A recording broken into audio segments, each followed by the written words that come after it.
Do you have blame parties like this? Step it up by making lights pulse to the music.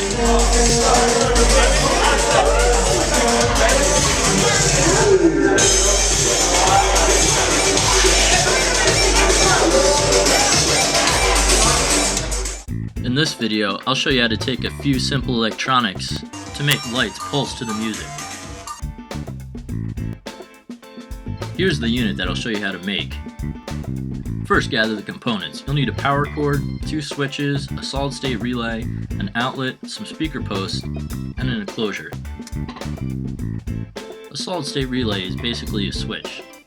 The one I'm using uses a DC signal, which is going to open and close the AC side. The DC side is going to be powered by speaker wires coming from your receiver, while the AC side is going to use to open and close the switch to pulse the lights. I found this model for around $20, including shipping. Now let's do a little bench testing to see how it works with the music. Note that you must have a 0.6 amp load on it for it to function properly, as seen here in the data sheets. So as I hook it up here to the 12 volt power source, you can see the lights that remain on. The idea behind this is that the voltage fluctuates coming out of the stereo to have it rise and fall below its switch level, which happens to be 3 volts. This is what will cause the lights to pulse to the music. Now I'll hook up my multimeter to the stereo outputs to see what kind of voltages we are getting.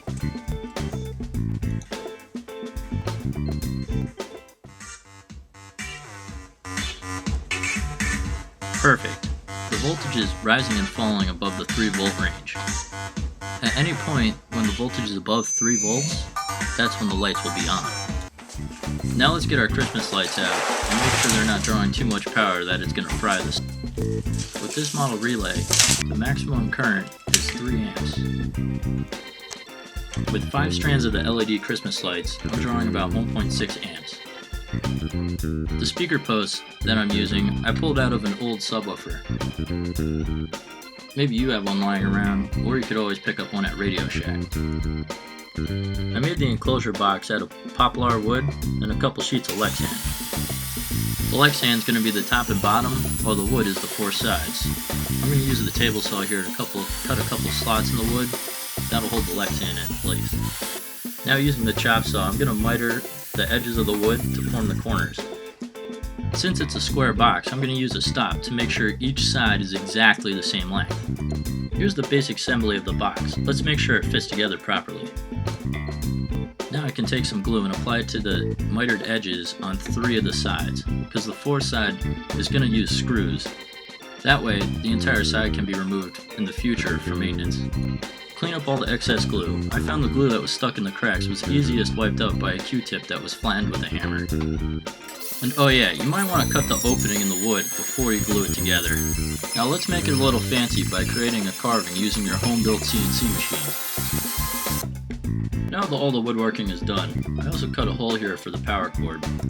The way I held it in place was by wrapping a piece of rubber around it and then securing it with a hose clamp. Now I'm going to cut some openings in the Lexan faceplate for the speaker posts and the switches. I put a coat of stain and a couple coats of lacquer on the box. Now let's take care of all the wiring. Here's the basic circuit that I used. I used crimp connectors for most of the connections, but for connecting the relay, you're going to have to break out the soldering iron.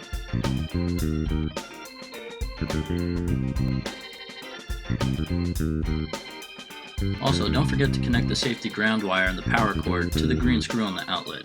This wasn't specified in the circuit schematic.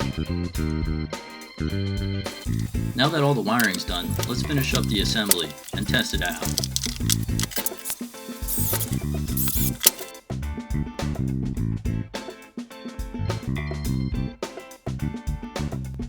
Here's how you hook it up. First, take the power cord, plug that in. Then, plug in your lights, or whatever you want to pulse to the music. And last, take your speaker wire from the head unit and fasten it to the speaker posts. And you're ready to go.